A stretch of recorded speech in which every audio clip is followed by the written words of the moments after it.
नमस्कार दोस्तों, मैं आचार्य ध्यान अमीन और यहाँ आपको एक अच्छी सी कहानी सुना रहा हूँ। एक बहुत प्यारी स्टोरी। हाँ, मैं ये नहीं कह सकता कि ये आपकी जिंदगी से जुड़ी हुई है या नहीं जुड़ी हुई, क्योंकि मैं श्योर हूँ 101% ये आपकी जिंदगी से जुड़ी हुई, अगर आप इसे धीरे से अच्छे से सुनेंगे और समझेंगे तो यही स्टोरी जो है आपके जीवन से भी पूरी तरह जुड़ी हुई है। कहानी स्टार्ट होती है। एक आदमी बैठा होता है कुर्सी पे, जैसे मैं बैठा हुआ हूं, और वो अपनी पत्नी को देखता है। उसकी पत्नी बहुत सज धज के मेकअप करके और जो है बस आ रही होती है दूसरे रूम से, तो वो कहता, आज तो तुम बहुत सुंदर लग रही हो, बहुत ही प्यारी लग रही हो, तुम थोड़ी देर मेरे पास बैठो, मेरा बड़ा मन कर रहा है कि मैं तुम्हें प्रेम करूं, तुम मुझे प्रेम करो, हम एक दूसरे का हाथ पकड़ के थोड़ी देर बैठें। उसकी पत्नी कहती कि आप भी कैसी बातें कर रहे हो, अपनी उम्र देखो, रिटायर हो गए हो, इस उम्र में ये बातें अच्छी थोड़ी ना लगती हैं। तो उसका पति कहता कि नहीं, थोड़ी देर बैठने में क्या है, बैठ तो सकते हैं हम लोग, प्यार भरी दो बातें तो कर सकते हैं। मेरे अंदर से बहुत इच्छा हो रही है कि मैं तुम्हें प्यार करूं, तुम मुझे प्यार करो। उसकी पत्नी कहती है, नहीं, मुझे सत्संग में जाना है, पड़ोस में सत्संग हो रहा है, और अगर मैं यहां तुम्हारे पास बैठी तो लेट हो जाऊंगी। ध्यान रखना ये बात, मुझे सत्संग में जाना है।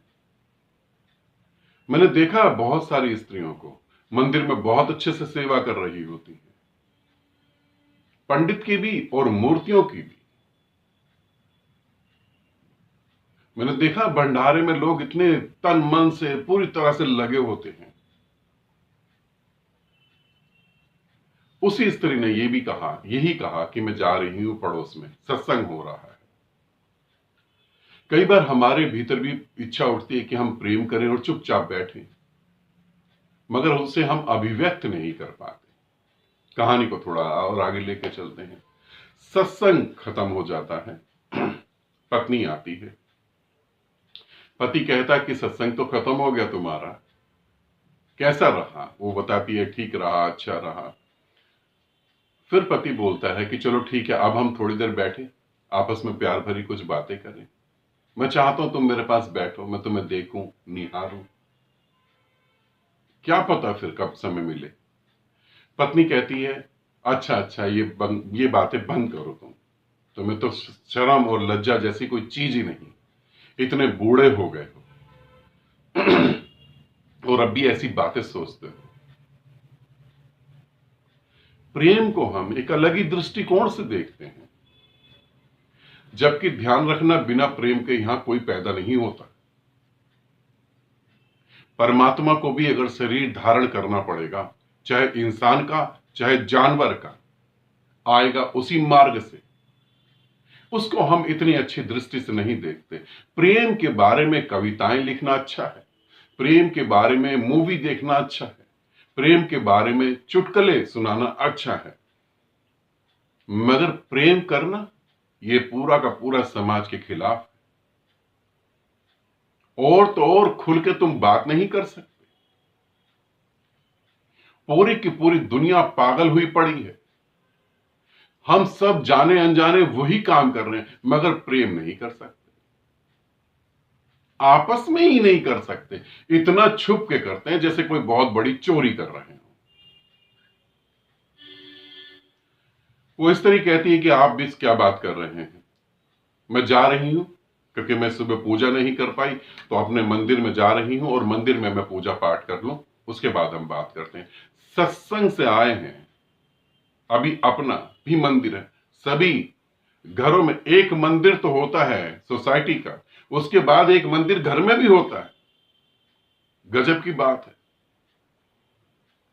मंदिर का अर्थ तो हमें पता ही नहीं। मंदिर का अर्थ होता है मन के अंदर, जहां वो परमात्मा विराजमान है। चार दीवारी को मंदिर नहीं कहते, मगर फिर भी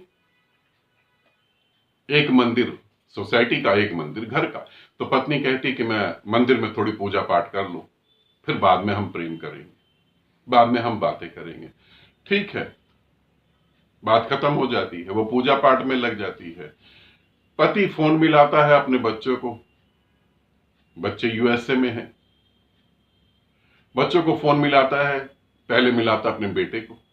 बेटा कहता है पापा मैं अभी बहुत अर्जेंट मीटिंग में हूं, इस समय आपका फोन अटेंड नहीं कर सकता, और आप भी पहले मैसेज करा करो फिर कॉल करा करो, डायरेक्ट ऐसे कॉल नहीं करते हैं, मेरी मीटिंग में मेरी हंसी उड़ जाती है।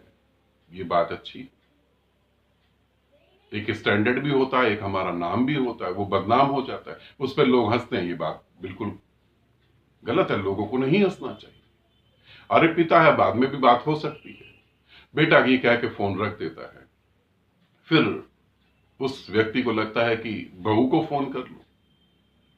बहू को फोन करता है, बहू फोन उठाती है, बहू कहती है नमस्कार पिताजी, कैसे हैं आप? वो बोलता है कि बेटे तुम कब आओगे, इंडिया वापस कब आओगे? बहू बोलती है कि पिताजी मैं अभी आपसे बात नहीं कर सकती, मैं किटी पार्टी में हूं, मेरे बहुत सारे फ्रेंड हैं और यहाँ पे ये बात करना बड़ा अजीब सा लगता है। आ जाएंगे हम, कुछ दिनों में आ जाएंगे, फिर मैं दोबारा तुमसे बात करती हूँ घर जाके।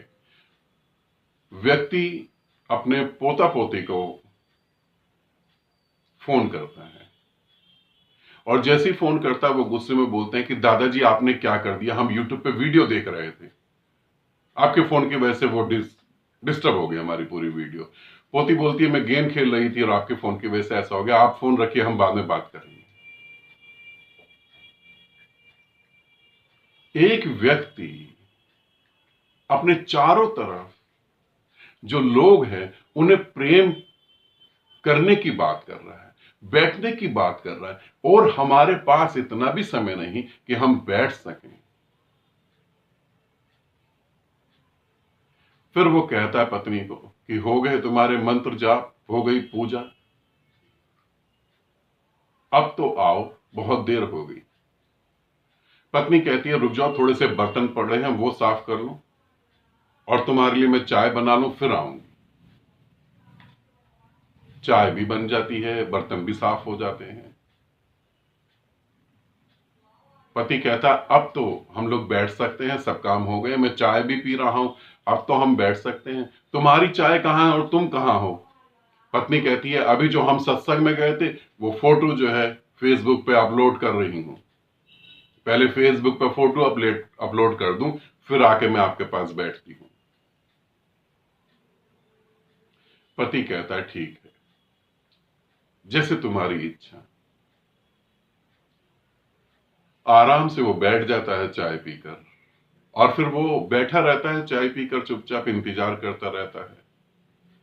पत्नी फेसबुक पे फोटो अपलोड कर देती है, कुछ फोटो को लाइक भी कर देती है, यूट्यूब पे वीडियो भी देख रही होती है।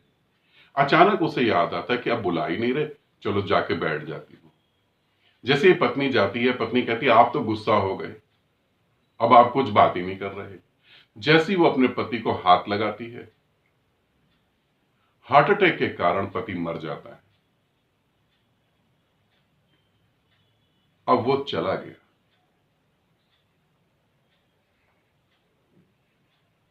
बाहर से, अमेरिका से कॉल आती है लड़के की, वो बोलता है पापा को फोन दो, पापा को बहुत जल्दी थी बात करने की, मेरी इतनी इंसल्ट हुई। मां रो रही होती है, फोन उठाकर मां कहती बेटे पापा तो रहे नहीं अब।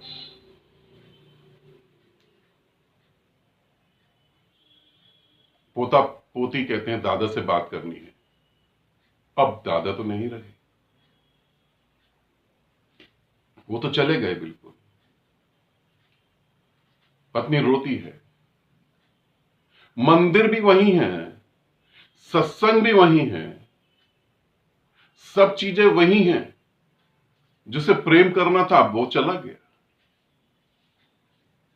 इस पत्नी को भरोसा था मौत पर कि मौत अभी नहीं आएगी।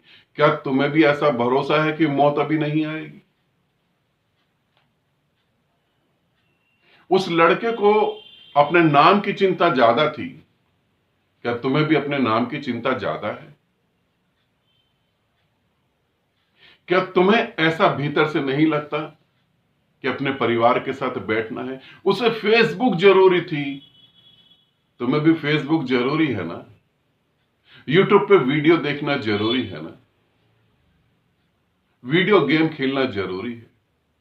तुम्हें भरोसा है मौत अभी नहीं आएगी। ये जो उनके साथ घटा, क्या हमारे साथ नहीं घट सकता?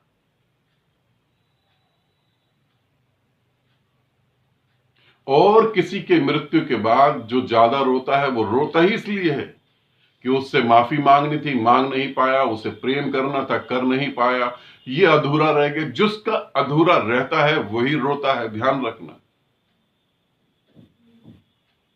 जिसका अधूरा रहता है, तुम अपने प्रेम को भी नहीं जी पा रहे, तो तुम क्या करोगे? तुम किस लिए इकट्ठे हो एक परिवार में? थोड़ा सोचो। वो चला गया, ये सब उसकी याद में रो रहे हैं, अब तो वो नहीं है।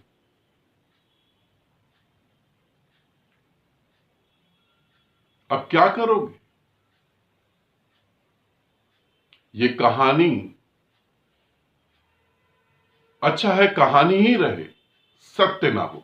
मैं ऐसा कहता हूं कि ये कहानी कहानी ही रह जाए, सत्य ना हो, किसी के जीवन में ये सत्य ना हो,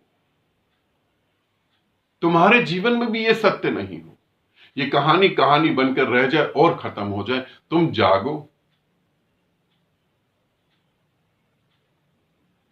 तुम अपने जीवन को प्रेम को अहमियत दे रहे हो या नहीं दे रहे? तुम जिनके साथ जुड़े हो,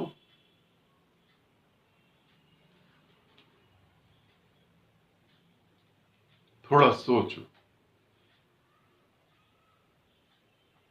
ध्यान रखना, तुम्हारा भी कोई ना कोई जरूर खोया होगा।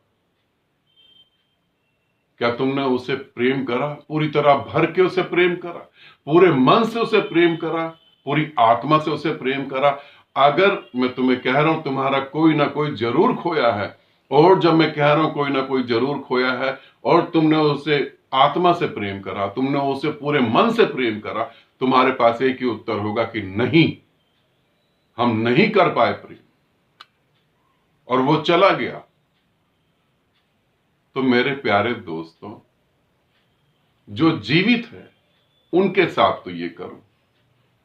मूर्ख लोग मृत्यु के बाद रोते हैं, समझदार लोग जीवन होते हुए उसे पूर्ण जी जाते हैं। ठीक है, आनंदित रहो, सदा खुश रहो। बहुत बहुत प्रेम आप सभी को।